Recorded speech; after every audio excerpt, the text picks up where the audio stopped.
Bom dia! E vamos de mais um devocional especial de David Leonardo. Não esqueça de colocar nos comentários: eu quero ganhar uma Bíblia, que no final desses 40 dias iremos fazer o sorteio. O tema de hoje é: a voz do povo é a voz de Deus? Leia Marcos capítulo 15, versículo de 1 a 15 e Gênesis capítulo 6, de 9 a 22. Noé foi um homem de peito. Eu fico imaginando como deva ter sido começar a construir um barco simplesmente colossal, em uma época em que não chovia durante décadas e mais décadas, e sem o apoio de ninguém. Aliás, não só sem apoio de ninguém, mas aturando o desprezo e zombaria dos que estavam ao redor. O curioso é que a mesma multidão que vaiou foi aquela que implorou para entrar na arca depois de pronta. Com Jesus, foi assim também, só que o aplauso veio antes da vaia. Nem mesmo ele foi poupado da famosa voz do povo. Por onde passava, multidões se reuniam em busca de curas, libertações, conselhos, ensinamentos extraordinários e tantas outras coisas realizadas pelo Mestre.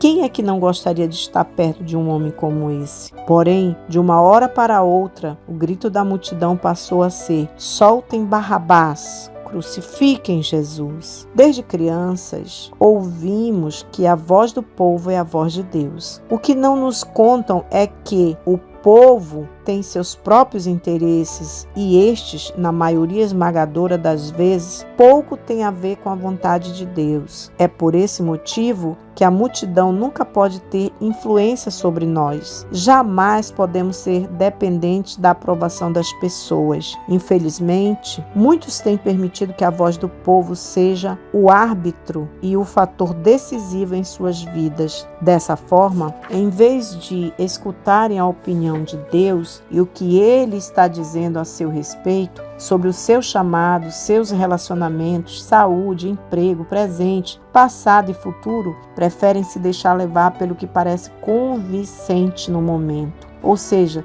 se todo mundo gosta e ovaciona o que estamos fazendo, deve ser porque estamos certos. Mas se ninguém aplaude, é porque algo está errado. Acontece que a voz de Deus não é como a de todo mundo. Ela não oscila de acordo com os interesses pessoais, ambiente, indivíduos envolvidos ou assuntos particulares. Ela é o que é, assim como Ele. Às vezes eu me pego pensando no sentimento de Cristo ao ver todos aqueles que Ele curou, amou, salvou e libertou, o condenando de maneira tão cruel, baixa e vil. A multidão enfurecida retribuiu o amor que recebeu com a condenação de um inocente. Preferiram condenar alguém por pressão dos fariseus, ao invés de serem fiéis àquele que os chamava para viver em seu reino. Agora, imagine se naquele momento o foco de Jesus estivesse na reação e opinião da multidão. Quem sabe ele não tivesse pensando duas vezes a respeito da sua missão ou capacidade para suportar tudo aquilo. Isso sem contar o fato de que, a certa altura da crucificação, ele se sentiu abandonado até pelo Pai.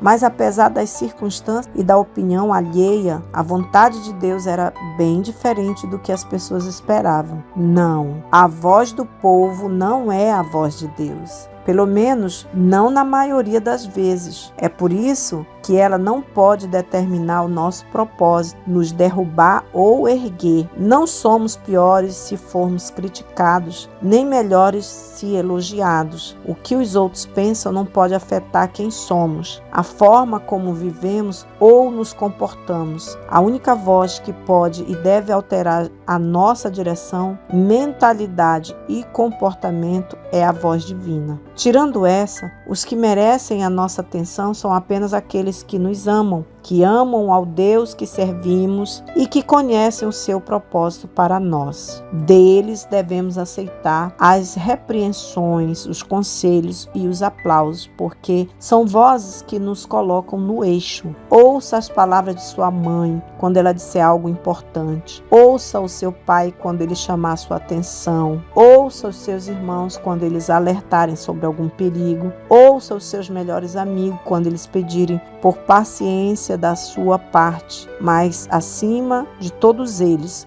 escute a Deus. Amém? Desafio. Separe o dia de hoje para se desconectar de todas as vozes ao seu redor. Se possível, tranque-se algumas horas dentro do seu quarto, desligue todos os aparelhos eletrônicos e concentre-se totalmente na voz de Deus. Talvez ele fale com você de forma audível, mas em grande parte das vezes surgem alguns pensamentos, impressões na alma ou sentimentos. Não se espante. O Senhor pode falar de várias formas. Em seguida, peça para que o Espírito Santo lhe diga como ele o enxerga. Pegue um papel e uma caneta e anote tudo. Lembre-se, o Senhor jamais diz coisas pejorativas ou ruins sobre nós. Se você ouvir algo negativo, repreenda, mande embora e clame por mais clareza da sua voz. Depois pegue essas qualidades e características e procure embasamento bíblico. Escreva as referências ao lado e cole em algum lugar de seu quarto que fique à vista. Leia e declare essas verdades por um mês,